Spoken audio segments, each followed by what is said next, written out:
Ito na ang latest sa ating Honda ADB 160. 3 weeks na siya pero wala pa rin yung RCR kaya hindi ko pa rin mailabas. Naisip kong name, Kurama, hango sa paborito kong character sa Ghost Fighter. So nilagyan natin siya ng favorite number natin and sticker ng ating YouTube channel. Accessories na nilagay ko is toggle switch cover kasi may nagsabing madali daw masira kapag laging nauulan na. Naglagay din ako ng rosary for guidance, of course.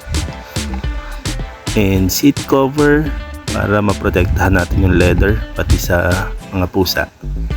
Naglagay din tayo ng top box bracket na Raptor and a hybrid alloy top box 45 liters.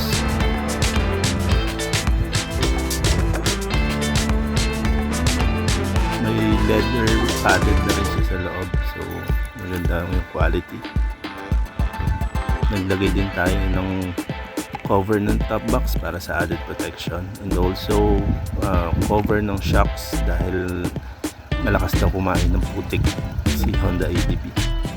Yun pa lang nilalagay ko so far. Thank you.